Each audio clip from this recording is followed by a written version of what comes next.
The Everglades stretched out like a living nightmare, a suffocating maze of gnarled cypress and black water that swallowed sound and light alike.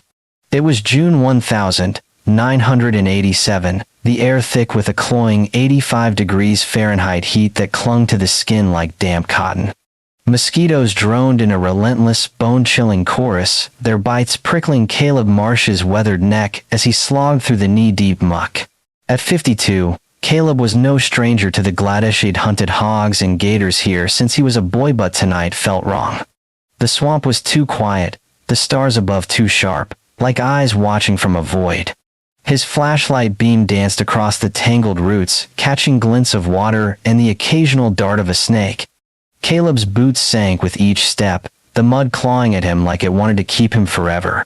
He'd come out here chasing rumors of a big boar, but now, 3 miles from his rusted Ford pickup, he regretted it.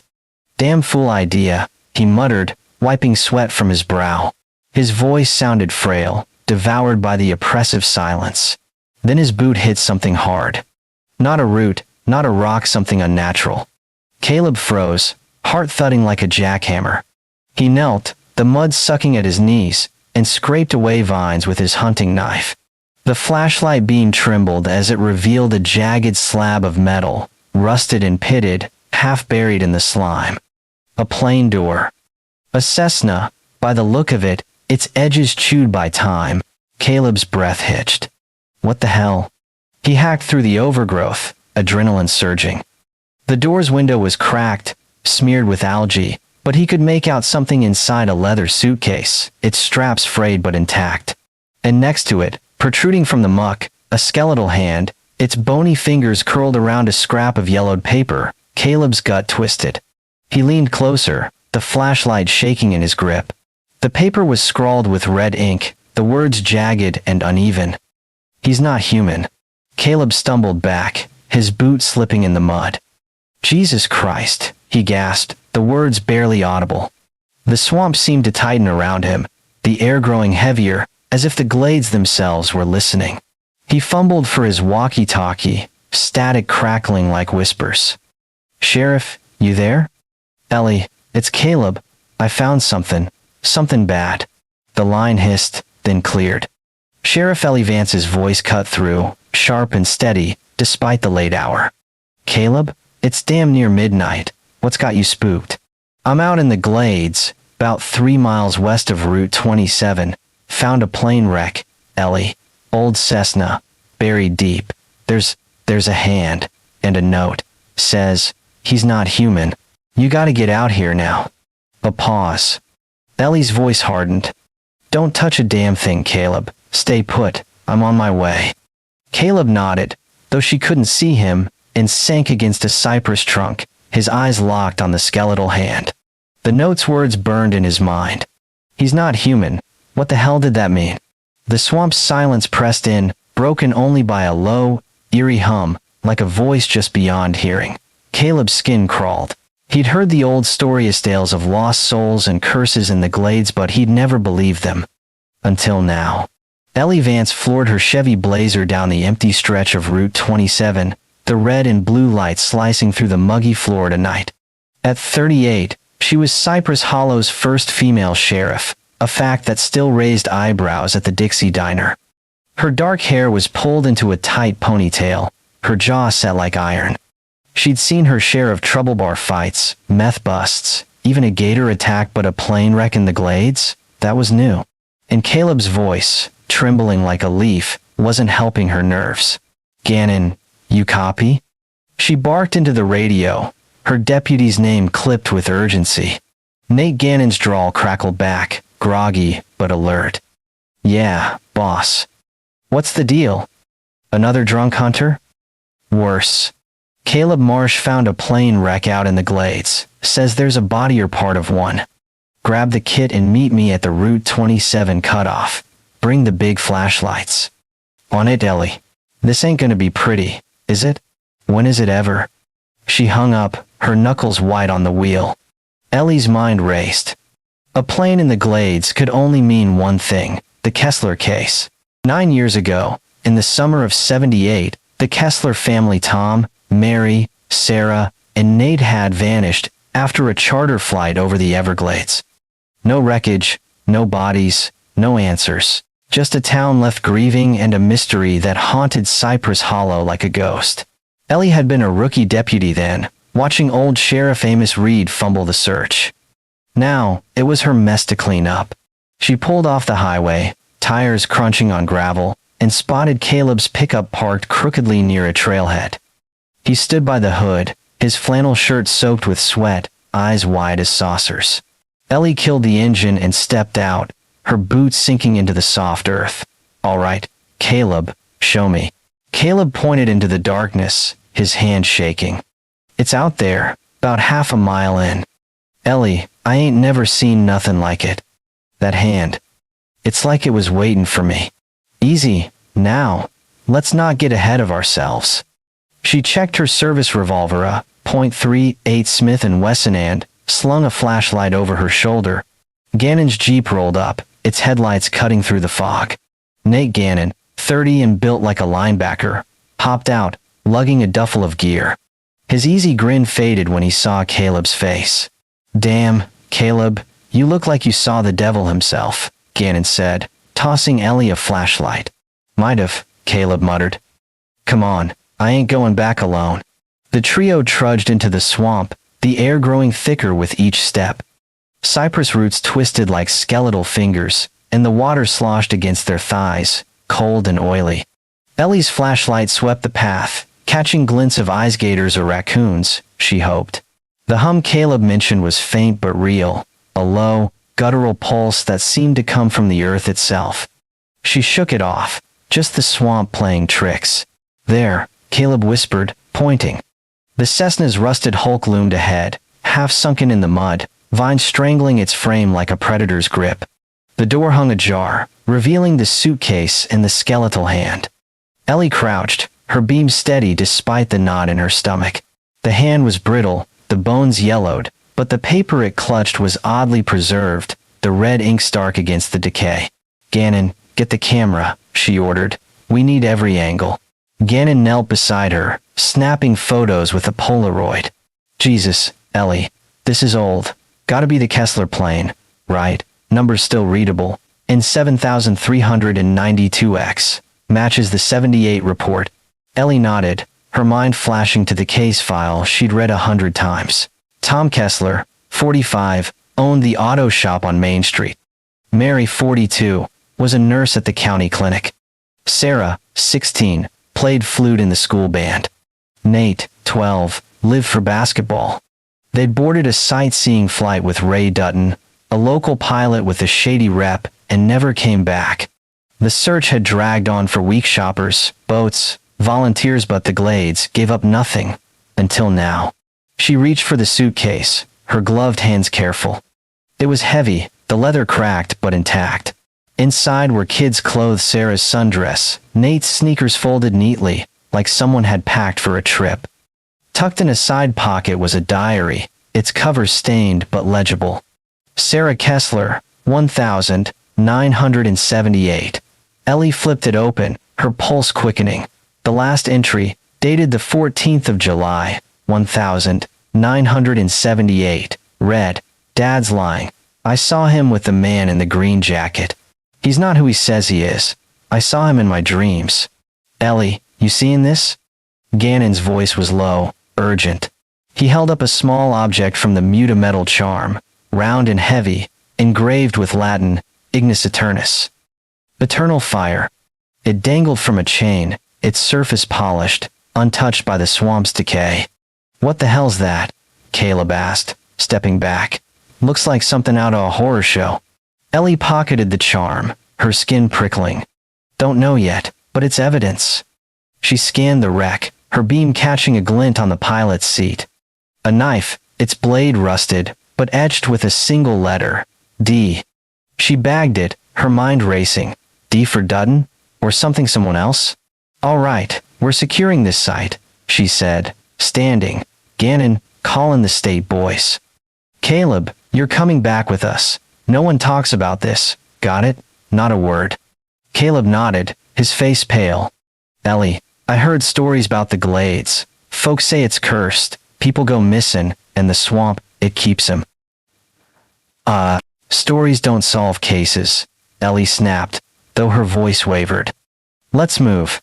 As they turned to leave, a sound stopped them cold as sharp, keening wail, like a child's cry, echoing from deep in the swamp.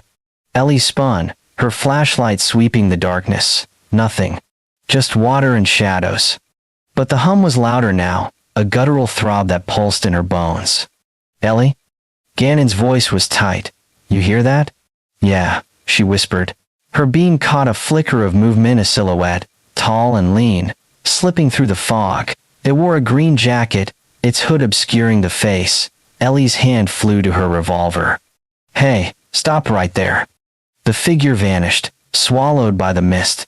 Ellie sprinted forward, mud splashing, but the trail was empty.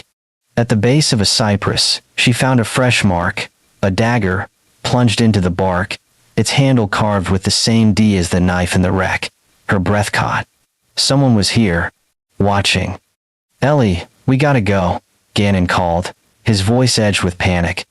This place ain't right. She nodded, her heart pounding. Yeah, let's get the hell out of here. Back at the Cypress Hollow Sheriff's Station, a squat brick building off Main Street, Ellie spread the evidence on her desk. The diary, the charm, the knives, the Polaroids. The clock read 2:17 a.m., but sleep wasn't an option. Gannon slumped in a chair, nursing a coffee from the diner. Caleb sat by the door, still shaken, twisting his cap in his hands.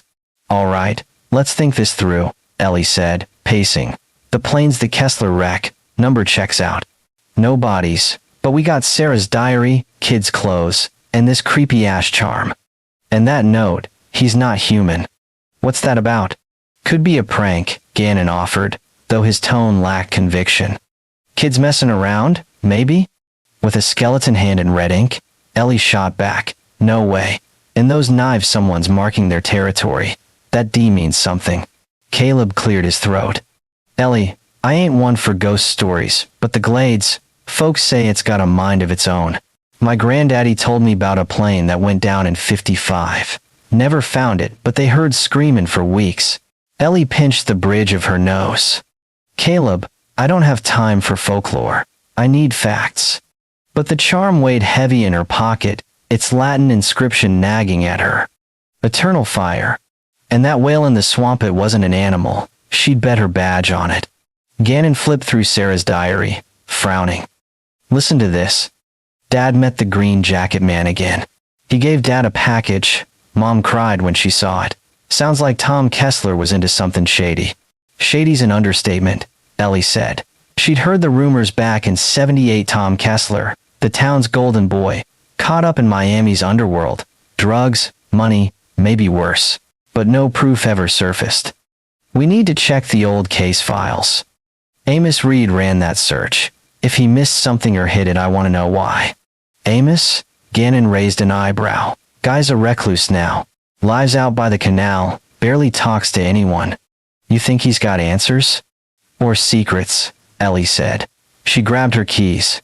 Gannon, get those files. I'm gonna talk to Hannah Price, Sarah's old friend. She might know what Sarah was scared of. Caleb stood, his voice low. Ellie, be careful. That note, it ain't just words. Something's out there. I felt it. She met his eyes, her jaw tight. If there's something out there, Caleb, I'm gonna find it, and I'm gonna bury it.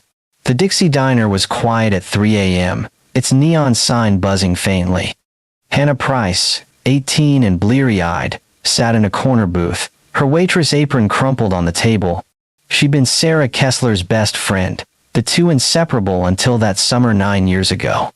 Ellie slid into the booth, a coffee mug steaming in her hand. Hannah, I need you to level with me, Ellie said, keeping her voice soft but firm. We found the Kessler plane, Sarah's diary too. She wrote about her dad and some guy in a green jacket.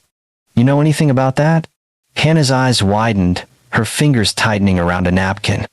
The plane? You found it? Oh God. Sarah?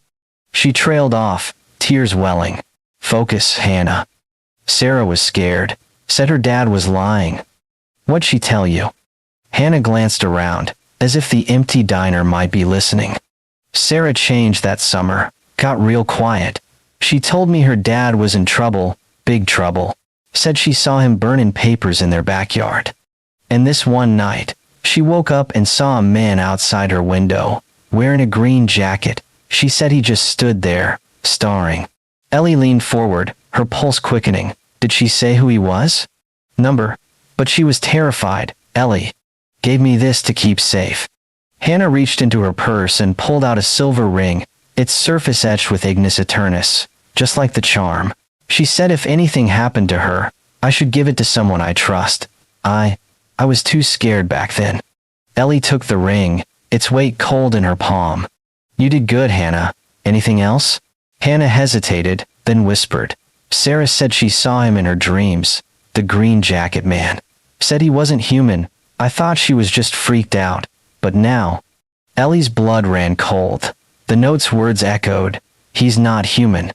She stood, slipping the ring into her pocket. Stay here, Hannah. Don't tell anyone about this. I'll be in touch. As she stepped into the muggy night, her radio crackled.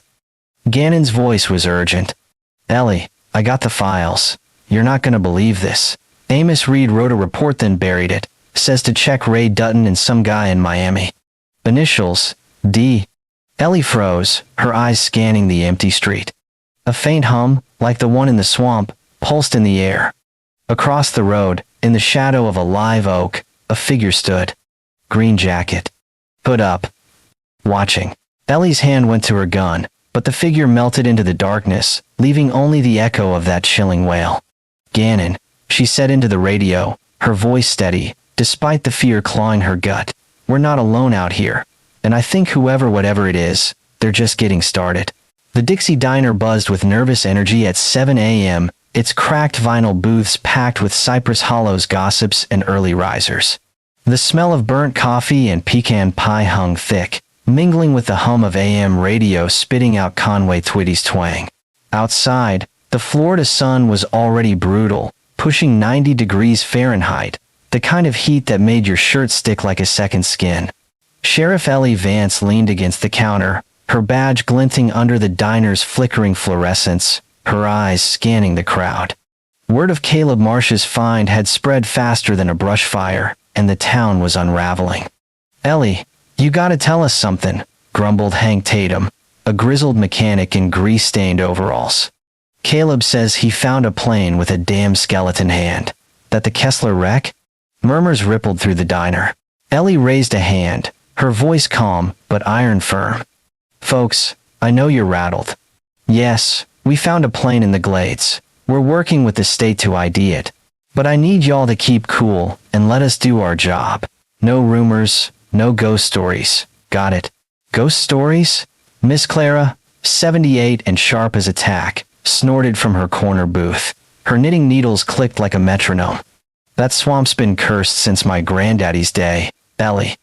You dig too deep. You'll wish you hadn't.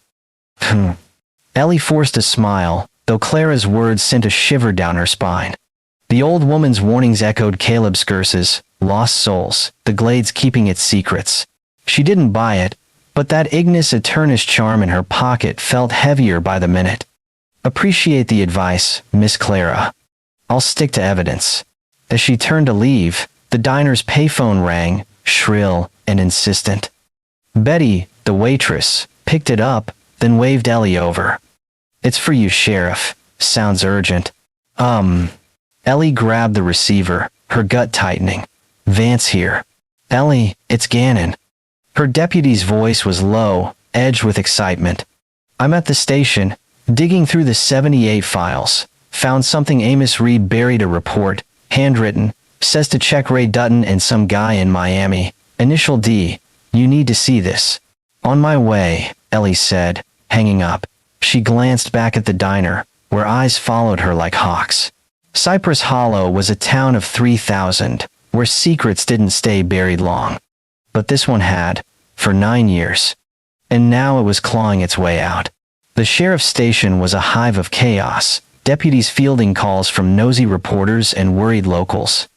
Gannon sat at a cluttered desk, surrounded by yellowed case files, his flannel shirt rolled to the elbows. Ellie stormed in, her boots thudding on the linoleum. "All right, Nate, what's the deal?" Gannon slid a single page across the desk, its edges curled with age. This was stuffed in the back of Amos Reed's old logbook, like he didn't want anyone to find it. "Read it."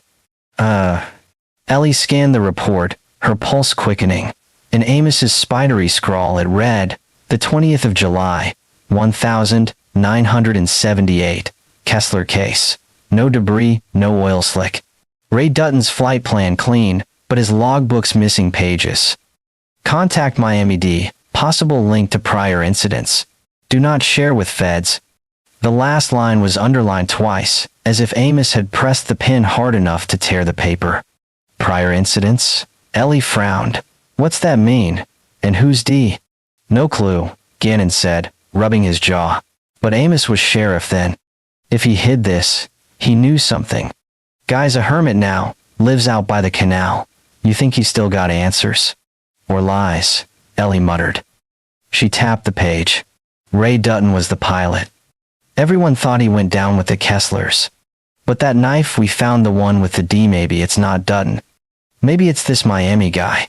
Gannon leaned back, his chair creaking. Ellie, you're not buying Caleb's curse talk, are you? That Ignis Eternis stuff sounds like some voodoo nonsense. I don't believe in curses, she said, though her voice wavered, but I believe in patterns. Sarah's diary mentioned a green jacket man. Hannah Price gave me a ring with the same Latin as the charm. And now this report? Something's connecting, Nate, and it's bigger than a plane crash. She grabbed her radio. I'm calling Miami PD. We need someone who knows the underbelly from 78. And then I'm paying Amos a visit. Gannon nodded, but his eyes flicked to the evidence bag on her desk, the charm, the knives, Sarah's diary. Just watch your back, Ellie. This town's got too many shadows. At the Dixie Diner, Hannah Price was wiping down tables, her hand shaky. The breakfast rush had cleared out, leaving only the hum of the jukebox playing Johnny Cash. Ellie slid into a booth, her notepad open. Hannah's eyes darted to the door, like she expected someone to burst in. All right, Hannah, Ellie said, keeping her tone gentle. You gave me Sarah's ring, said she was scared of a green jacket man. I need more. What else did she tell you? Hannah sank into the booth, her voice barely above a whisper. Sarah was my best friend, Ellie. We told each other everything. But that summer 78 she got real weird. Kept looking over her shoulder, like someone was watching. She said her dad was in deep with some guy from Miami. Called him the Green Jacket Man. Said he came to their house at night, giving her dad packages. Packages? Ellie's pen paused. What kind? Dunno. Papers, maybe money. Sarah caught her dad burning some in their backyard. Her mom Mary was crying all the time, saying they had to leave town. Sarah wanted to tell someone, but she was scared. Said the Green Jacket Man knew where she slept. Ellie's skin prickled. Sarah's diary had mentioned the same man, and now Hannah's story lined up. Did she ever say his name, or what he looked like? Hannah shook her head, tears welling. Number, just that he wasn't normal. She had nightmares about him, Ellie. Said he had eyes like a snake. That's why she gave me the ring. Said it was protection. I thought she was losing it. Ellie pulled the Ignis Eternis ring from her pocket, its silver glinting. This ring. Where'd Sarah get it? I don't know. She just said it was important. Told me to keep it safe, like her life depended on it. Hannah's voice cracked. I should have done more, Ellie. I should have told someone. You're telling me now, Ellie said, squeezing her hand. That's what matters. Stay low, Hannah. Don't talk to anyone about this. As Ellie stood, the diner's door jangled. Jeb Tucker, a grizzled hunter with a face like old leather, shuffled in. At 60, Jeb was Cypress Hollow's unofficial storyteller, spinning tales of the glades at the bar. His eyes locked on Ellie, wary and sharp. Sheriff, he said, his voice low. Heard you found that plane. You stirring up trouble you don't understand. Ellie crossed her arms. Jeb, I'm not in the mood for your swamp legends. You know anything about the Kesslers or Ray Dutton? Spit it out. Jeb glanced at Hannah, then back at Ellie. Back in 55, another plane went down out there. Never found it, but folks heard screams for weeks. My daddy said it was tied to a charm, same as that one you're hiding. Ignis Eternus, means eternal fire. Ain't no coincidence, Ellie. You keep poking, the glades'll poke back. Ellie's jaw tightened. Thanks for the warning, Jeb, but I don't scare easy. Jeb leaned closer, his breath sour with tobacco. You should. I seen things out there, Sheriff, things that ain't human. She brushed past him, her heart pounding. Jeb's words were nonsense had to be. But the charm, the ring, the note, they were real. And they were leading her somewhere dark. Ellie's blazer rumbled into Miami, the city's neon glow a stark contrast to Cypress Hollow's sleepy streets. She'd called in a favor with Detective Luis Navarro, a Miami PD veteran who'd worked the drug trade in the 70s. They met at a dive bar off Biscayne Boulevard, its jukebox blaring Santana. Navarro, 45, had a boxer's build and eyes that missed nothing. He slid a manila folder across the sticky table. You're chasing ghosts, Ellie, Navarro said, sipping a Corona. Ray Dutton was bad news. Small-time pilot, big-time hustler. Flew dope for a crew out of Miami back in the day. Word was, he worked for a guy called Dante Street name, The Messenger. Ellie's pulse spiked. Dante? That the D from Amos's report? Could be. Navarro opened the folder, revealing grainy photos of Dutton at a Miami airstrip, shaking hands with a man in a green jacket, face obscured. Dante was a shadow. No one saw his face, but he ran things drugs, money, maybe worse. Used green jackets as a calling card. If the Kesslers crossed him, they didn't stand a chance. Ellie flipped through the photos, her mind racing. Tom Kessler owned an auto shop. Good guy, by all accounts. Why would he get mixed up with someone like Dante? Navarro shrugged. Money, fear, blackmail, take your pick. Miami was a jungle in 78. Small-timers like Tom got chewed up fast. He tapped a photo. This was taken a week before the Kesslers vanished. Dutton and Dante, outside a warehouse. Notice anything? Ellie squinted. In the background, a figure stood by a car. Tom Kessler, his face tense, hands stuffed in his pockets. Jesus, she whispered. Tom was there. Yeah. And if he was in deep with Dante, that plane crash wasn't an accident. Navarro leaned back, his voice grim. Ellie, if Dante's still out there, you're not just poking a hornet's nest, you're setting it on fire. She pocketed the photos, her resolve hardening. Then I better bring a flamethrower. Back in Cypress Hollow, Ellie pulled up to Ray Dutton's old house, a sagging shotgun shack on the edge of town. The windows were boarded, the yard choked with weeds. Gannon met her there, his Jeep parked crookedly. Place gives me the creeps, he said, slinging a flashlight. You sure about this? Nope, Ellie admitted, kicking the door open. But we're doing it anyway.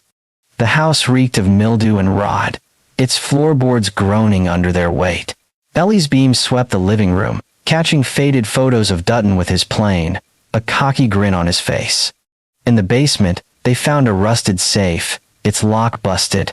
Gannon pried it open, revealing a stash of $10,000 in cash, a ledger, and a Polaroid.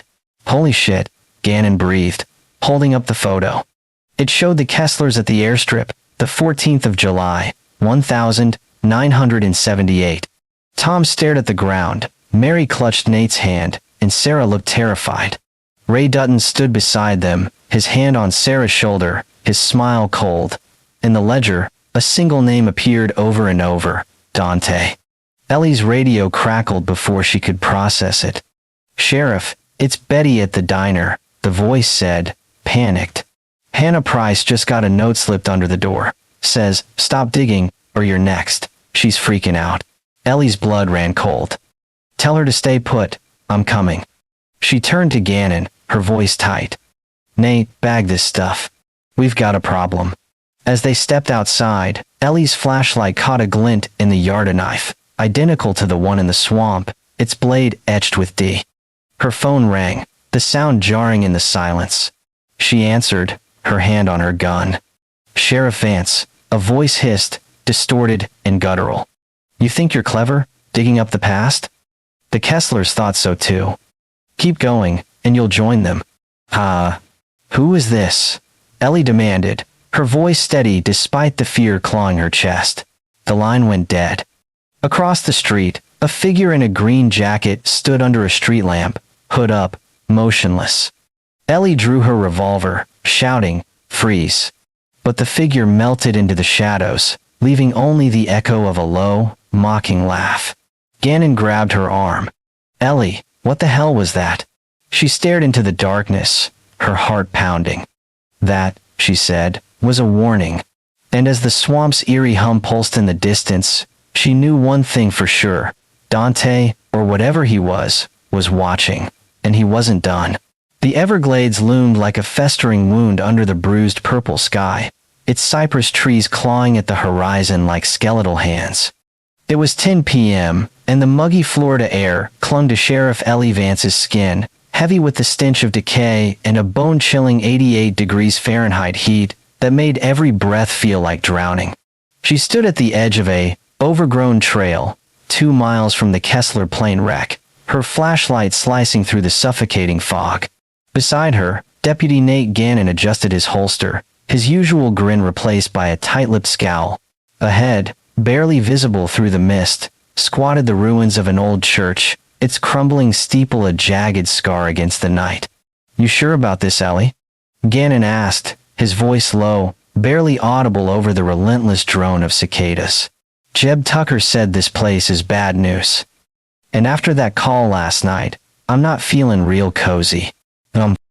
Ellie's jaw tightened, her fingers brushing the Ignis Aeternis charm in her pocket. The cryptic ledger from Ray Dutton's house, with its mention of Amos and the church, had led them here. That, and the green-jacketed figure who'd vanished into the shadows, taunting her with a knife etched with D. She didn't believe in Jeb's swamp curses, but the Glades had a way of making you doubt your own sanity. "We don't have a choice, Nate. If Amos hid something here, we're finding it." Jeb Tucker, the grizzled hunter who'd reluctantly pointed them to the church, lingered at the trailhead, his pickup's headlights casting long, ghastly shadows.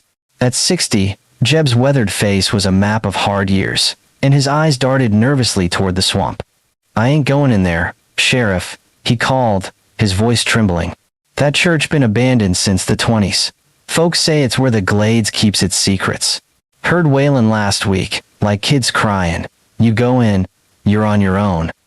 "Thanks for the pep talk, Jeb," Ellie muttered, her boots sinking into the mud as she started forward. "Stay by the truck. If we're not back in an hour, call the state boys." Jeb shook his head, muttering, "Fools," before retreating to his cab, the slam of his door echoing like a gunshot. The path to the church was a treacherous slog, the ground slick with algae and roots that snagged like traps. Ellie's flashlight caught glints of water and the occasional flash of a gator's eyes, glowing like embers in the black. The hum from the swamp, the same eerie pulse she'd heard at the plane wreck, was louder here, a guttural throb that vibrated in her chest.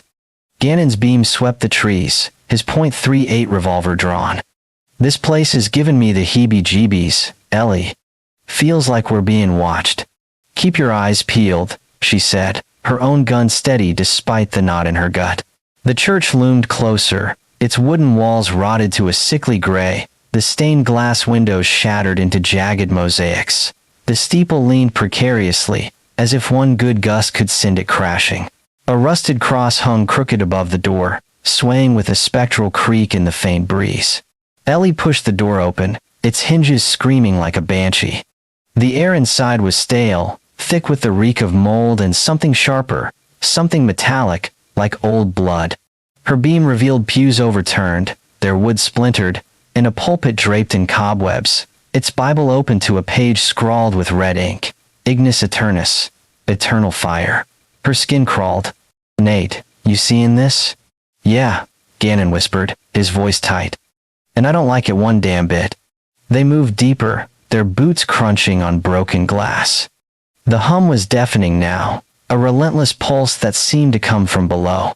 Ellie's light caught a trapdoor behind the pulpit, its edges caked with dirt. She knelt, prying it open with her knife, revealing a stone staircase descending into darkness. "Bingo," she said, though her voice wavered. "This is it." Gannon grabbed her arm. "Ellie, we don't know what's down there. Could be a trap. That ledger said Amos was here, but what if he wasn't alone? Then we deal with it," she said, shaking him off. "You with me or not?" He sighed, muttering, "Damn straight, but I'm blaming you if we die." He followed her down, the stairs groaning under their weight. The basement was a claustrophobic maze of damp stone, its walls slick with algae and etched with faint, unsettling symbol circles, flames, Latin phrases. Ellie's beam landed on a wooden box, its surface carved with a chimera, a grotesque bird with eyes that seemed to follow her. The box was locked, but a key hung from a nail nearby, glinting like a lure. She grabbed it, her heart pounding. "This is what Amos hid," she said, unlocking the box with a click. Inside was a reel of 8mm film, a folded note, and a small, tarnished dagger, its blade etched with D. The note, in jagged handwriting, read, "Burn it, or pay the price." Ellie's blood ran cold. "Nate, this film, it's gotta show something. Something they didn't want found." Before Gannon could reply, a shadow lunged from the corner, a blur of green fabric and steel. Ellie dove, but the figure's knife slashed Gannon's shoulder, tearing through his shirt. He roared, stumbling back, blood soaking his arm. "Son of a bitch," he yelled, firing blindly into the dark. Ellie scrambled to her feet, her revolver trained on the shadows. "Freeze, asshole," she shouted, her voice echoing off the stone. The figure, a man in a green jacket, hood obscuring his face, started up the stairs, his boots pounding like thunder. Ellie sprinted after him, the hum of the swamp drowning out her own ragged breaths. The chase spilled into the church, then out into the glades, the fog swallowing the man's silhouette. Ellie's flashlight caught glints of his jacket as he wove through the cypress, his movements unnaturally fast, like a predator born to the swamp. She fired a warning shot, the crack splitting the night, but he didn't slow. Lightning flashed, illuminating the sky, and she saw him leap into a black pool of water, vanishing without a ripple. "Damn it," Ellie cursed, her chest heaving. She doubled back to the church, where Gannon was slumped against a pew, clutching his shoulder. Blood dripped onto the floor, pooling like ink. "I'm fine," he growled, though his face was pale. "The bastard came out of nowhere. You get him?" "No," Ellie said, helping him up. "But he knows we're here. We need to get this film back to the station, and you need a doctor." Gannon managed a weak grin. "What, this? Just a scratch. But yeah, let's haul ass before that freak comes back." The Cypress Hollow station was a flurry of activity, deputies buzzing like flies as Ellie and Gannon stumbled in, Gannon's arm bandaged by a paramedic. It was past midnight, but the adrenaline kept Ellie wired. She set up an old 8mm projector, the film reel from the church loaded and ready. Gannon sat nearby, wincing as he sipped coffee, while Deputy Carla Barnes, a no-nonsense rookie, cataloged the evidence, the note, the dagger, the box. "All right," Ellie said, dimming the lights. "Let's see what Amos didn't want us to find." The projector whirred, casting flickering images on the wall. The footage was grainy, the colors washed out, but the scene was clear, a warehouse, its walls lined with crates. Tom Kessler stood in the center, arguing with Ray Dutton, their voices muffled but heated. Tom gestured wildly, pointing to a package on a table. "Papers, maybe money." Dutton shook his head, his face twisted in anger. In the corner, Sarah Kessler, 16 and trembling, clutched her flute case, tears streaming down her cheeks. "Holy shit," Gannon muttered. "That's them." Right before they vanished. The camera panned, revealing a third figure, a man in a green jacket, his face hidden in shadow. He stepped forward, drawing a gun, its barrel glinting. Tom froze, raising his hands. Sarah screamed, the sound distorted but gut-wrenching. The green jacket man turned to the camera, his eyes catching the light, cold, reptilian, inhuman. A gunshot rang out, and the film cut to static. Ellie's hand shook as she stopped the projector. "Jesus Christ," she whispered. "That's him. The green jacket man. Dante. Carla's voice broke the silence. Ellie, there's more. I ran the warehouse's address from the film. It's near the old sugar mill, 5 miles from the plane wreck, abandoned since the 70s. Ellie's mind raced. The sugar mill. Another piece of the puzzle, and it was too close. She turned to Gannon. We're hitting that mill tomorrow. But first, I need to talk to Amos Reed. He's got answers, and I'm done playing nice. Gannon nodded, his face grim. You think he's Dante? I don't know, Ellie admitted. But he's in this up to his neck. The next morning, Ellie drove to Amos Reed's shack by the canal, a ramshackle hut surrounded by mangroves. The air was thick with the buzz of flies and the sour tang of swamp water. Amos, 70 and stooped, answered the door, his eyes sunken but sharp. He wore a faded flannel shirt, his hands trembling as he gestured her inside. Sheriff, he said, his voice raspy, heard you been stirring up the glades. Bad idea. Ellie didn't sit. Cut the crap, Amos. I found your report. You hit it about Ray Dutton, about D. And now I've got a film from that church, showing Tom Kessler and a green jacket guy, who's probably Dante. You were there, weren't you? What did you do?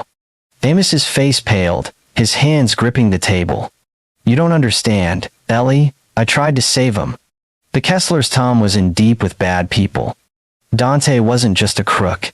He was something else. I saw things in that church, things that ain't right. Like what? Ellie pressed, her voice hard. Symbols. Blood. That Ignis Eternus nonsense. I told Tom to run, but he wouldn't listen. Dante wanted something from him, something big. I hid the report to keep the feds out, to protect the town. He reached into a drawer, pulling out a tarnished brass key. Take this. It opens a room in the sugar mill, but don't go alone, Ellie. You don't know what you're messing with. She snatched the key, her blood boiling. You let a family die, Amos. If you're lying, I'll bury you. As she turned to leave, Miss Clara's voice echoed from the diner. Dig too deep. You'll wish you hadn't. Ellie shook it off, but the hum was back, faint but unmistakable, pulsing through the air.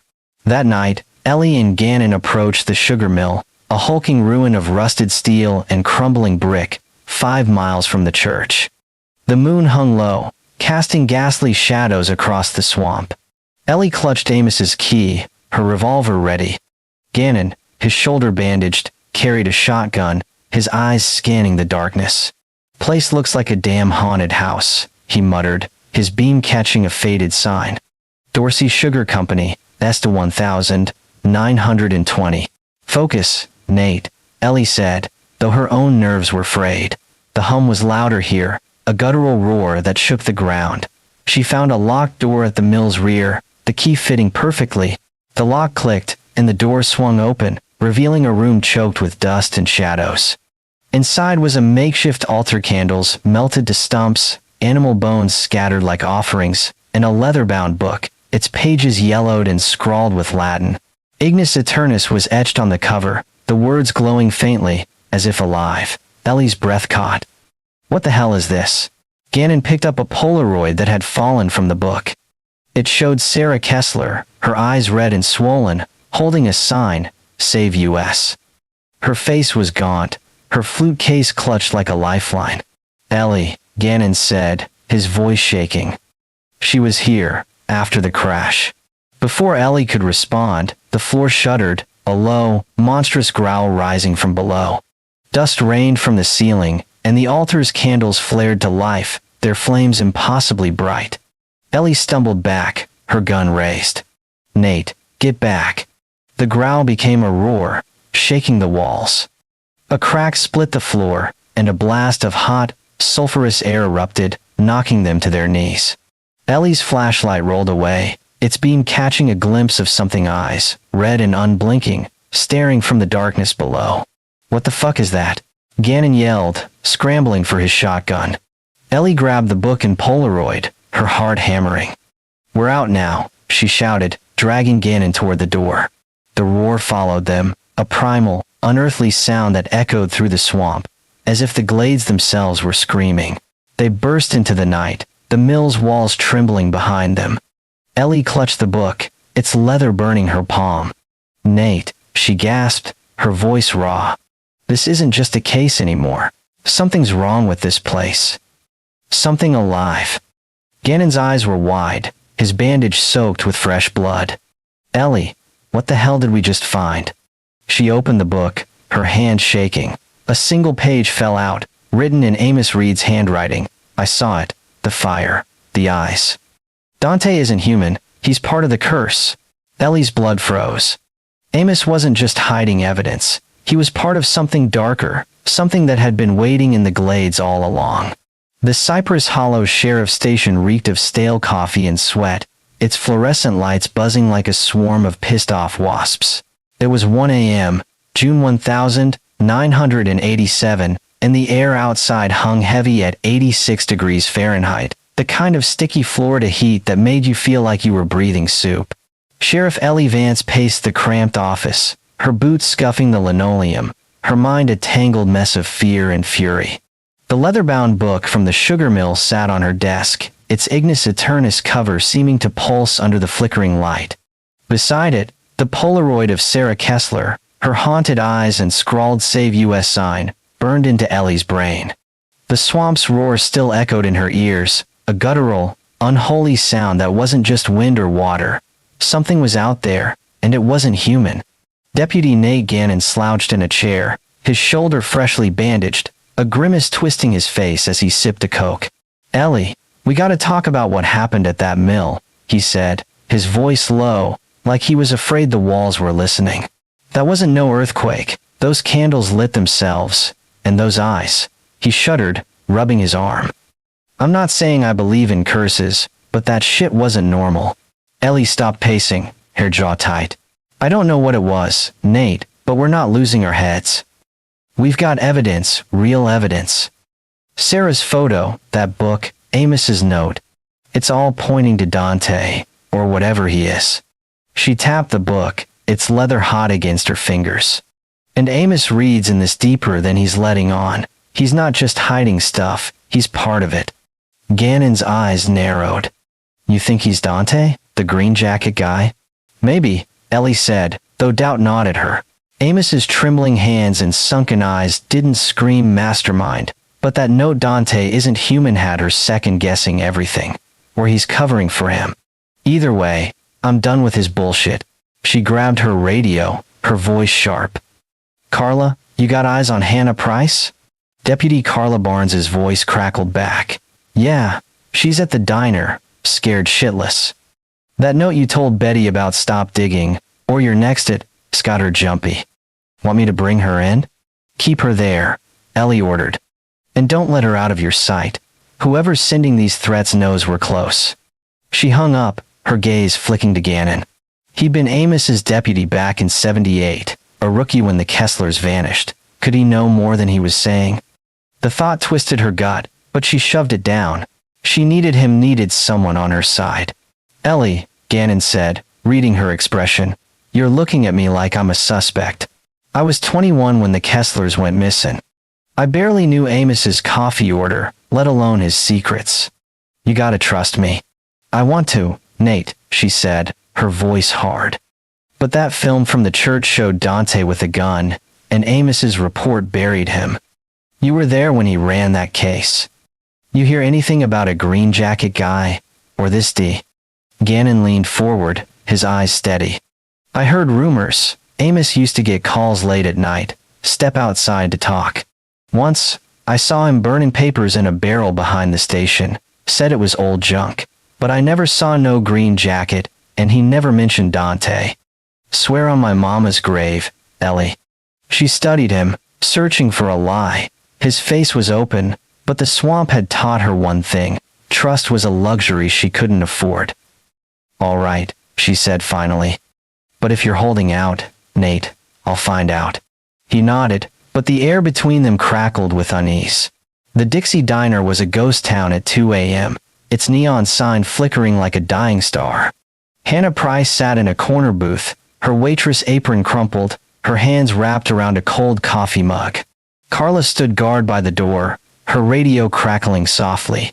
Ellie slid into the booth, her notepad open, the Ignis Eternis ring heavy in her pocket. "Hannah, I need you to dig deep," Ellie said, keeping her voice soft but urgent. "That note you got, it's not a prank. Someone's watching us, and they're tied to Sarah. You said she saw the green jacket man outside her window. Did she ever mention seeing him anywhere else, like near the sugar mill?" Hannah's eyes darted to the window, where the street lay dark and empty. "The mill? Yeah. Once. A week before they vanished, Sarah said she followed her dad to the mill at night. Thought he was meeting someone about the shop, but she saw him with the green jacket guy, handing over a duffel bag. She got scared, ran home. Next day, she had a bruise on her arm. Said her dad grabbed her, told her to stay out of it." Ellie's pen paused. "A bruise? Tom hurt her?" "I don't think he meant to," Hannah said, tears welling. Sarah said he was sorry, but he was freaked out, kept saying they were in danger. She wrote it all down in her diary, but she hid it, said if anyone found it, they'd know the truth. Ellie's mind flashed to the diary from the plane wreck, its final entry, "Dad's lying. I saw him in my dreams." Did she say what was in the bag? Number, but she thought it was money. Or drugs. Her dad was acting strange all summer, locking doors, checking windows. Sarah said her mom wanted to leave town, but Tom wouldn't go. Hannah's voice dropped to a whisper. "Ellie, there's something else." The night before they left, Sarah saw the green jacket guy again. Not at her house, at the church. She said he was carrying a book, like the one you found. Ellie's blood ran cold. The church, the book, Ignis Eternis. "Why didn't you tell me this sooner? I was scared." Hannah sobbed. "After Sarah vanished, I got a note, same as the one yesterday. Said, 'Keep quiet, or you're next.' I thought it was over, but now, he's back, isn't he?" Ellie squeezed her shoulder. "We're gonna protect you, Hannah. But I need everything." "Did Sarah say anything about Amos Reed?" Hannah hesitated, then nodded. "Once. She saw him talking to her dad at the mill.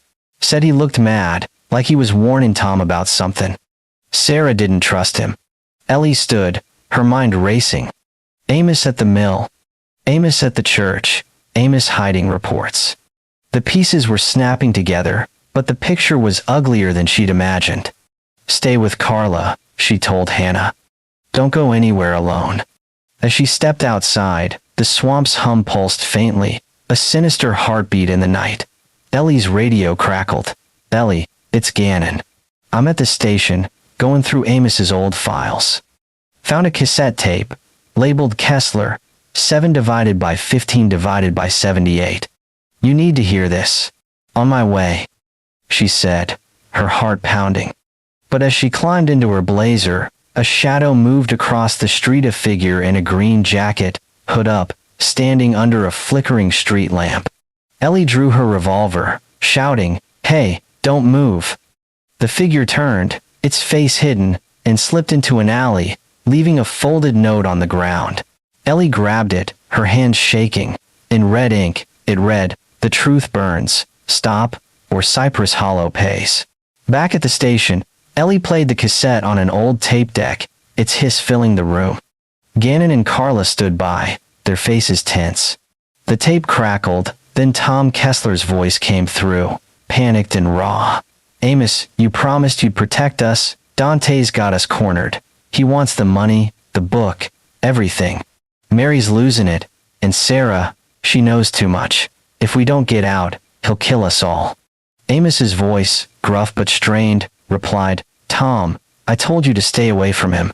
Dante's not just a thug's dangerous, bigger than you know. I'll try to buy you time, but you gotta leave tonight." The tape cut off abruptly, leaving a suffocating silence. Ellie's hands clenched into fists. "Amos knew," she said, her voice trembling with rage. "He knew Dante was after them, and he let them board that plane." Gannon shook his head, his face pale. "Why? Why cover it up? Amos was a hard ass, but he wasn't dirty. Wasn't he?" Ellie snapped. "That report he buried. The church, the Millie's been playing us all along." She grabbed her keys. "I'm going back to his place. He's gonna talk, or I'm dragging him in cuffs." Carla stepped forward, her voice firm. "Ellie, let me come. If Amos is Dante, you need backup. No, Ellie said, softening. Stay with Hannah, she's a target now. Gannon, you're with me. As they headed out, Ellie's phone rang an unlisted number. She answered, her gut twisting. A distorted voice hissed through the line, cold and venomous. Sheriff Vance, you're digging where you shouldn't. The Kesslers paid for their sins. Give me the book, or Hannah Price burns. Who the fuck are you? Ellie growled, her voice shaking with fury. Dante, the voice said, and the line went dead. Amos Reed's shack by the canal was a crumbling relic, its tin roof sagging under the weight of years. The mangroves around it loomed like silent sentinels, their roots twisting into the black water. Ellie and Gannon approached under a moonless sky, their flashlights cutting through the oppressive dark. The swamp's hum was faint but ever-present, a sinister pulse that seemed to mock their every step. Ellie banged on the door, her revolver drawn. Amos, open up, now. The door creaked open, revealing Amos, his face gaunt, his flannel shirt stained with sweat. Ellie, he rasped, his eyes darting to Gannon. You shouldn't be here. It's not safe. Safe? Ellie shoved past him, her voice like steel. You buried a report, hid evidence, and now I've got a tape of you and Tom Kessler talking about Dante. You let a family die, Amos. Start talking, or I'm hauling you in. Amos sank into a chair, his hands trembling. I didn't want this, he said, his voice breaking. Tom came to me, summer of '78, said he'd fucked up, stole money from Dante, a Miami kingpin. $500,000, meant for a drug deal. Dante wanted it back, plus a book, some old Latin thing, said it was power. Tom thought he could hide, but Dante found him. Threatened his kids. I told Tom to run, but he wouldn't listen. Ellie slammed the cassette on the table. You told him you'd protect them. Instead, you sent them to their deaths. Why? Amos's eyes glistened, his voice barely a whisper. Dante had my daughter, Ellie, my little girl, Ginny. Said he'd kill her if I didn't play ball. I hid the report, kept the feds out, moved the search away from the mill. I thought they'd make it. Gannon stepped forward, his face hard. And the church? That book? What's Ignis Eternus? Amos flinched, his gaze dropping. It's a curse, Nate. That book, it's old, older than this town. Dante said it held secrets, power over the glades. I saw things at that, church symbols, blood, eyes in the dark. I don't know what Dante is, but he ain't human. Ellie's blood ran cold, Sarah's note flashing in her mind. He's not human. Where's Dante now? She demanded. I don't know, Amos said, his voice cracking. After the crash, he vanished. But he's still out there. He always comes back. She leaned in, her voice low and deadly. You're lying. You're Dante, aren't you? Or you're working for him. No, Amos shouted, tears streaming. I'm a coward, Ellie, but I ain't him. Check the mill again. There's a room under the altar. You'll find proof. Before Ellie could press him, a crash shattered the Silencia Molotov cocktail through the window, exploding in a blaze of fire. Flames roared across the floor, swallowing the shack. Move. Ellie yelled, dragging Amos toward the door, as Gannon fired blindly into the dark. They stumbled into the yard, coughing, the shack an inferno behind them. A figure in a green jacket stood at the canal's edge, a gas can in hand. Ellie raised her gun, shouting, Freeze, you bastard. The figure turned, its hood hiding its face, and sprinted into the swamp, vanishing into the fog. Ellie, look. Gannon pointed to the ground, where a dagger lay, its blade etched with D. Tied to it was a note, the mill, midnight.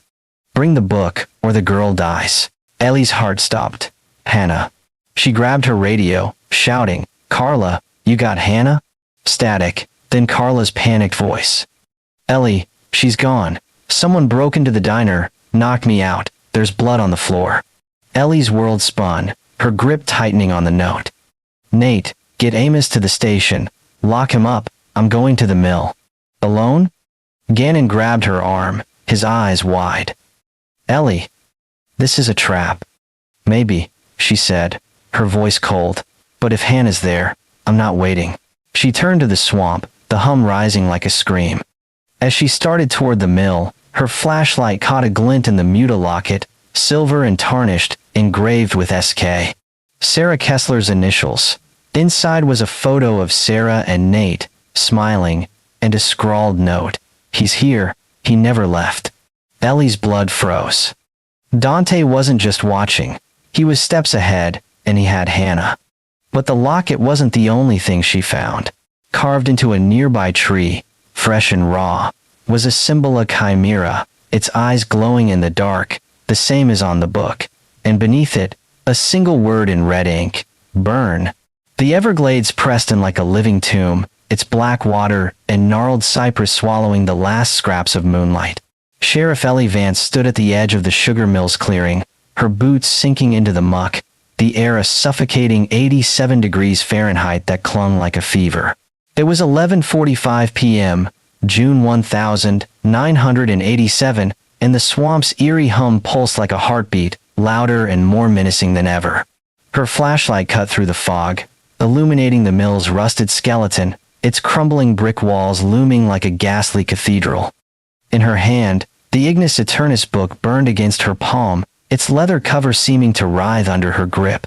The note from Amos's shack, the mill, midnight, bring the book, or the girl dies, weighed heavier than her .38 revolver. Deputy Nate Gannon stood beside her, his shoulders still bandaged from the church attack, his shotgun gripped tight. Ellie, this is a damn trap, he said, his voice low, barely audible over the cicada's relentless drone. Dante's playing us. Hannah's probably not even here. She's here, Ellie said, her voice steel despite the fear clawing her gut. That locket we found Sarah's, with her initials, sits a message. He wants us to know he's got her. She glanced at the Polaroid in her pocket, Sarah's desperate save us scrawled in trembling ink. Hannah Price, Sarah's old friend, was missing, snatched from the Dixie Diner hours ago. And Ellie knew Dante, or whatever he was behind it. A third figure stepped from the shadows, Detective Luis Navarro, Miami PD, his boxers frame tense under a faded denim jacket. He'd driven 50 miles from Miami after Ellie's call, his eyes dark with a personal vendetta. Ellie, I checked the files, he said, his voice clipped. Dante's name popped up in 3 other disappearances, town families, all tied to charter flights, all gone without a trace. He's a ghost, but he's real, and he's here. Ellie nodded, her jaw tight. Then let's flush him out. We've got the book. He wants it. He's got to show his face. Navarro's eyes narrowed. You don't get it. Dante doesn't just kill. He breaks people minds, souls, everything. If Hannah's alive, she might not be Hannah anymore. Ellie's stomach twisted, but she shoved the fear down. We're not losing her. Let's move. The trio crept toward the mill, their flashlights weaving through the fog. The hum grew louder, a guttural roar that shook the ground, as if the swamp itself was waking. Ellie's beam caught a fresh mark on the mill's door, Chimera, carved deep, its eyes glowing with an unnatural sheen. Same as the book, she whispered. He's been here. Nigh. Inside, the mill was a maze of rusted machinery and rotting beams, the air thick with the stench of decay. Ellie led the way, the brass key from Amos Reed heavy in her pocket. The note had mentioned a room under the altar, and she wasn't leaving without answers. They found the altar from the night before, its candles still smoldering, animal bones scattered like a sacrificial offering. Ellie's light swept the floor, landing on a trapdoor, its edges hidden under dust and debris. Got it, she said, kneeling to fit the key. The lock clicked, and the door groaned open, revealing a spiral staircase descending into darkness. The hum was deafening now, a primal scream that vibrated in her bones. Stay sharp, she told Gannon and Navarro. He's waiting. The staircase led to a concrete bunker, its walls slick with algae and etched with Latin phrases Ignis Eternus, Sanguis Eternus. Blood and fire, eternal. Ellie's beam caught a pile of ropes, a child's sneaker, Nate Kessler's, size 6, and a silver locket glinting in the corner. She grabbed it, her heart lurching. It was Sarah's, identical to the one from the swamp, with a photo of her and Nate inside. Tucked beside it was a notebook, its pages brittle but legible. The cover read Sarah Kessler, 1986. Ellie's blood froze. 1986? 9 years after the crash. She flipped it open, her hands shaking. The last entry, dated a year ago, read, "I don't know where I am. They took Nate. He was coughing, sick. The green jacket man says I belong to him now. Don't trust the sheriff." Ellie's breath caught. Sarah had been alive recently, and she didn't trust Amos. Or was it her? "Ellie, look." Gannon pointed to a corner where a rusted chain was bolted to the wall, its links stained with dried blood. Someone was held here. Sarah, maybe Hannah. Navarro's voice was grim. "This isn't a hideout. It's a prison." Before Ellie could respond, a scream pierced the air high. Desperate, unmistakably Hannah's. It came from deeper in the bunker, behind a steel door. Ellie sprinted toward it, Gannon and Navarro on her heels. She kicked the door open, her revolver raised, and froze. The room was empty, save for a single object. A cassette player, its tape spinning, looping Hannah's scream. A trap. "Get down," Navarro shouted, tackling Ellie as a blade whistled through the air. A figure in a green jacket lunged from the shadows, his knife slashing at Gannon, who dove behind a crate. Ellie fired, the gunshot deafening in the concrete room, but the figure was gone, vanishing into a side tunnel. "Son of a bitch," Gannon roared, clutching his arm where the knife had grazed him. "He's playing with us." Ellie's heart pounded, her flashlight sweeping the tunnel. "Hannah," she shouted, her voice echoing. No answer, just the hum, now a bone-rattling roar. She grabbed the cassette player, stopping the tape. Tucked inside was a note. "You're too late. The girl's mine. Leave the book, or Cypress Hollow burns." Navarro grabbed her arm. "Ellie, we need backup. This guy's a step ahead, and he's got Hannah." "No time," Ellie snapped, shoving the note in her pocket. "We're finding her now." They followed the tunnel, its walls narrowing, the air growing hotter, like a furnace. Ellie's beam caught a glint of Polaroid, taped to the wall. It showed Hannah, bound and gagged, her eyes wide with terror, in what looked like a swamp clearing. Scrawled on the back, 1 mile north. "Hurry." Ellie's gut twisted. Another trap, but she had no choice. The tunnel opened to the swamp, the fog thick as smoke. Ellie led the way, her boots splashing through ankle-deep water. 1 mile north took them to a flooded clearing, choked with reeds and cypress roots. There, half buried in the mud, was a body of man, his face bloated, his green jacket torn. Ellie knelt, her stomach churning. It was Tom Kessler, his throat slashed, his hands clutching a scrap of paper. "Sarah's with him." "Church." "Jesus," Gannon whispered, his face pale. "Tom's been dead a while, but this note, it's fresh. Someone's baiting us." Navarro's eyes darkened. "Dante. He's toying with us, leaving breadcrumbs to keep us running." Ellie stood, her mind racing. The church. Again. She radioed Carla at the station. "Carla, any sign of Hannah?" Carla's voice was frantic. "Nothing, Ellie. But I found something in Amos's cell. He's been muttering about the church, saying the fire's coming, and there's blood on his hands, fresh." Ellie's blood ran cold. Amos. Was he Dante, or just another pawn? She turned to Navarro.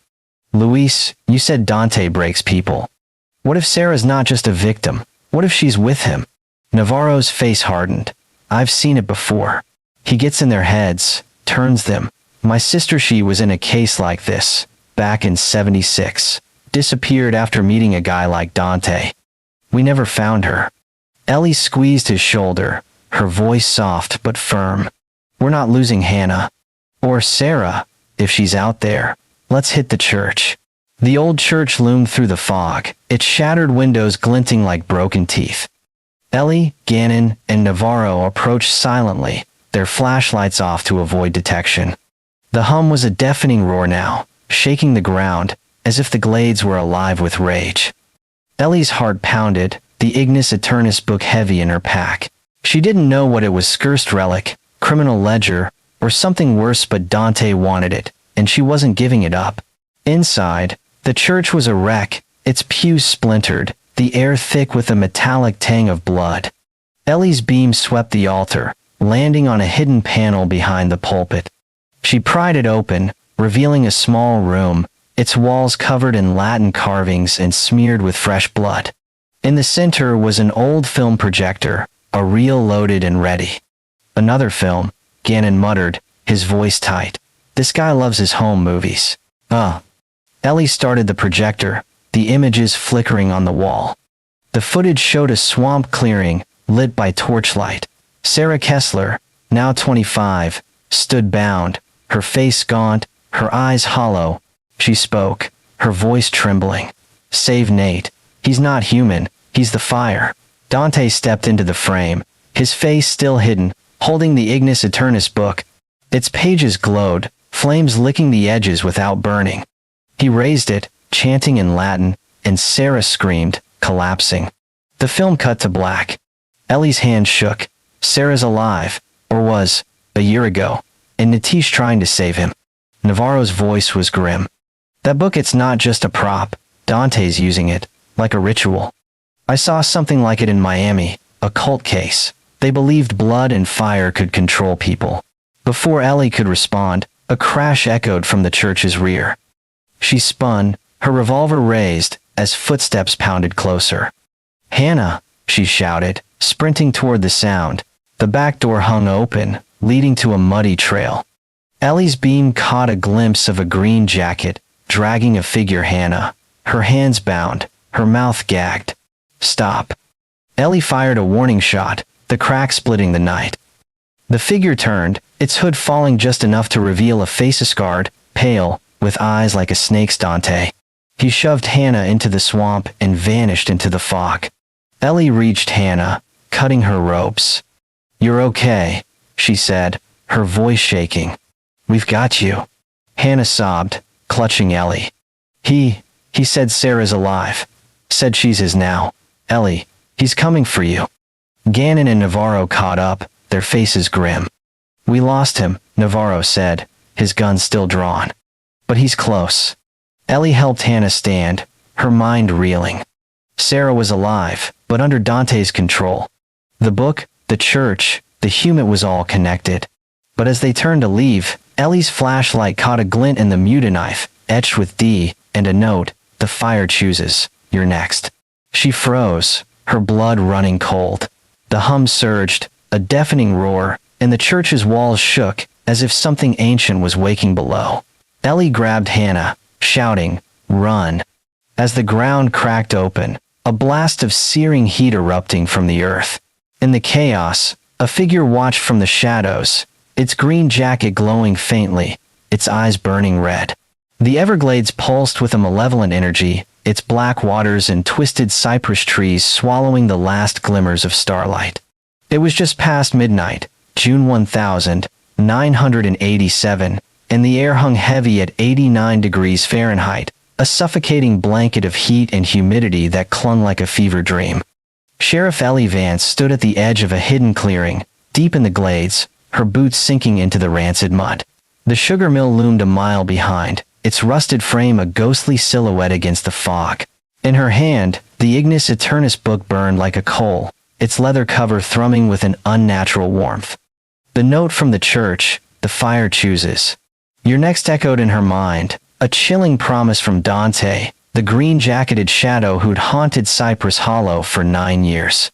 Deputy Nate Gannon flanked her, his shotgun gripped tight, his bandaged shoulders stiff from the church attack. Blood crusted his sleeve, but his eyes were sharp, scanning the darkness. Detective Luis Navarro, Miami PD, stood on her other side, his .45 pistol drawn, his face etched with a decade's worth of pain. His sister's disappearance in '76, tied to a case like this, drove him now, his jaw set like iron. The swamp's hum was a deafening roar, a primal scream that shook the ground, as if the glades themselves were alive with rage. "Hannah's safe," Ellie said, her voice low, but steady, though her heart pounded like a jackhammer. "Carla's got her at the station. But Sarah's out here, and Dante's got her. We end this tonight." Navarro's eyes narrowed, his voice grim. "Ellie, Dante's not just a man. That book, those symbols, it's a ritual. He's been playing this game for years, breaking people, taking them. My sister. She was one of his. If Sarah's alive, she might not be on our side. Gannon shifted, his grip tightening. You're saying Sarah could be working with him, after all this? I'm saying we don't know, Navarro replied. He gets in their heads, turns them into something else. Ellie's stomach twisted, Sarah's notebook flashing in her mind. Don't trust the sheriff. Was it Amos Reed she feared, or something worse? We're not guessing, she said, her voice cutting through the tension. We've got the book, the key, and a map from Sarah's last note. 1 mile north, near the old levee. That's where he's waiting. The trio moved through the swamp, their flashlights slicing through the fog like knives. The map, found in Sarah's notebook, was a crude sketch of the glades, marked with a red X labeled Dante's lair. Cypress roots snagged their boots, and the hum grew louder, a bone-rattling pulse that seemed to whisper, burn, burn, burn. Ellie's beam caught a fresh carving on a Tria chimera, its eyes glowing with an eerie red sheen, identical to the book's cover. Below it, a knife was plunged into the bark, its blade etched with D. He's close, Ellie whispered, her revolver drawn. Stay sharp. The clearing opened before them, a sunken patch of mud and reeds, encircled by cypress trees like silent sentinels. At its center stood a makeshift structure, a shack of corrugated metal and rotting wood, its door ajar, light flickering inside. Ellie's heart lurched. This was it. Ellie, look, Gannon hissed, pointing to the mud. Fresh boot prints, heavy and wide, led to the shack. Beside them, a smaller set bare feet, delicate, like a woman's, Sarah. They crept forward, the hum now a deafening roar. Shaking the ground. Ellie kicked the door open, her flashlight revealing a nightmarish scene, an altar of bones and candles, their flames burning impossibly bright, casting ghastly shadows. Chains hung from the walls, stained with blood. And there, in the center, stood Amos Reed, his flannel shirt torn, his eyes wild with fear and something darker. Amos, Ellie growled, her gun trained on him. Where's Sarah? Where's Dante? Amos raised his hands, trembling. Ellie, you don't understand. I'm not Dante. I never was. He's here, in the glades. He's the fire, the curse. I tried to stop him, but he's too strong. Bullshit. Ellie snapped, stepping closer. You buried the Kessler case. You hid the truth. You let them die. I had no choice, Amos shouted, tears streaming down his weathered face. Dante had my daughter, Jenny. He said he'd burn her alive if I didn't play along. I hid the report, moved the search, but I didn't kill them. Tom stole his money, $500,000 in that book. Dante wanted both, and he took the family to get them. Navarro's voice was cold. Where's Sarah, Amos? The note said she's alive. Amos's eyes darted to the altar, where a trapdoor lay hidden under a pile of bones. She's down there. But you don't want to see her, Ellie. She's changed. Ellie's blood ran cold. She nodded to Gannon, who pried the trapdoor open, revealing a ladder descending into darkness. The hum surged, a primal scream that shook the shack. Stay with him, she told Navarro, her voice steady despite the fear clawing her chest. Nate, you're with me. They climbed down, the air growing hotter, the walls slick with algae and blood. The ladder led to a concrete chamber, its floor littered with ropes and a child's basketball, Nate Kessler's, scuffed and faded. Ellie's beam caught a figure in the corner, Sarah Kessler, 25, her brown hair matted, her eyes hollow but burning with a strange intensity. She clutched a knife, its blade etched with D. Sarah, Ellie said softly, lowering her gun. It's okay, we're here to help. Sarah's head snapped up, her voice a ragged whisper. You can't help, he owns me now. The fire, it's in me. She lunged, her knife slashing at Ellie, who dodged, grabbing Sarah's wrist. Sarah, stop. Ellie shouted, pinning her to the wall. Where's Nate? Where's Dante? Sarah's eyes welled with tears, her body shaking. Nate's gone. He was sick. Dante took him. Said he'd burn us all if I didn't obey. She pointed to a steel door at the chamber's far end. He's there. with the book. Ganon kicked the door open, revealing a cavern lit by torches, their flames unnaturally red. At its center stood a figure in a green jacket, hood up, the Ignis Eternus book glowing in his hands. "Sheriff Vance," he said, his voice distorted, venomous. "You brought my book. Good girl." Ellie raised her gun, her heart pounding. "Dante, let Sarah go. It's over." The figure laughed, a cold, guttural sound. "Over? The fire never ends. This swamp, this book they choose who burns." He raised the book, its pages flaring with flame, enchanted in Latin, the words twisting the air like a storm. Ellie fired, the bullet grazing his shoulder, but he didn't flinch. Ganon tackled him, the book flying from his hands. Ellie dove for it, her fingers burning as she grabbed it. The figure lunged, his hood falling, revealing Amos Reed's face but older, twisted, his eyes glowing red, like the Chimera's. "You're not Amos," Ellie gasped, stumbling back. "I'm what the Glades made me," he snarled, his voice no longer human. "Dante. The fire. The curse." He raised a knife, but Navarro burst in, firing twice. The figure collapsed, blood pooling, his eyes fading to a dull gray. Ellie clutched the book, her hands trembling. "Jesus Christ," she whispered. "What the hell was that?" Navarro helped Sarah up, her body limp. "It's over," he said, though his voice lacked conviction. "Let's get her out." They climbed out, Sarah barely conscious, Amos or whatever he was dead on the cavern floor. Ganon radioed for backup, his voice shaking. "Carla, we need medics, now. And a coroner." Cypress Hollow was quiet the next morning, the sun rising over the river like a promise of peace. Ellie stood at the station, Sarah Kessler, in a hospital bed across town, sedated but alive. Hannah Price, shaken but unharmed, sat with her, vowing to help her heal. The Ignis Eternus book was locked in a safe, its pages sealed, though Ellie swore it still hummed faintly, like a heartbeat. She met Lila Kessler, Tom's sister, at the hospital. Lila, 50 and weathered, clutched Sarah's hand, tears streaming. "I thought she was gone," Lila said, her voice breaking. "Tom, Mary, Nate, they're really dead?" Ellie nodded, her throat tight.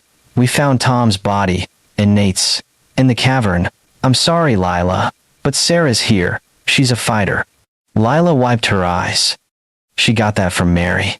"Thank you, Ellie. You brought her back." Ellie managed to smile, though guilt gnawed at her. The town had failed the Kesslers, let Amos's lies fester. She organized a vigil by the river, the community gathering under a twilight sky.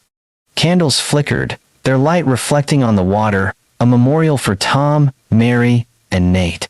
Sarah, too weak to attend, sent a message through Hannah. "Tell them I survived because I never stopped hoping." Ganon joined Ellie at the vigil, his arm in a sling. "You did good, boss," he said, his voice soft. "But that book, you think it's really over?" Ellie didn't answer, her eyes on the river. The hum was gone, but the swamp felt alive, watching. She'd burned Amos's body, per his dying wish, but his words echoed, "The fire never ends." Weeks later, Cypress Hollow began to heal. Sarah moved to Savannah, starting over with Lila's help. The town erected a plaque by the river, in memory of the Kesslers. Let no truth stay buried. Ellie retired, passing her badge to Ganon, but she kept the Ignis Eternus book, locked in a safe at home. She couldn't bring herself to destroy it, not yet. One night, as she sat on her porch, the phone rang an unlisted number. She answered, her heart skipping. "Hello?" Silence, then a faint hum, like the swamp's pulse. A voice, cold and distorted, whispered, "You kept the book, Sheriff." "Good, the fire's not done with you." The line went dead. Ellie's hand shook as she set the phone down, her eyes scanning the dark street. A shadow moved under a live oak, a green jacket glinting in the moonlight. She grabbed her revolver, but the figure was gone, leaving only a Polaroid on her doorstep, a chimera, its eyes burning red, no message. Across town, Sarah Kessler opened her mailbox, her hands trembling. Inside was a silver charm, engraved with Ignis Eternus. She dropped it, her breath catching, and looked out her window. The street was empty, but the hum was back, faint but unmistakable, calling from the glades. Ellie stood on her porch, the Polaroid in her hand, her heart pounding. The truth was out, but the curse wasn't over.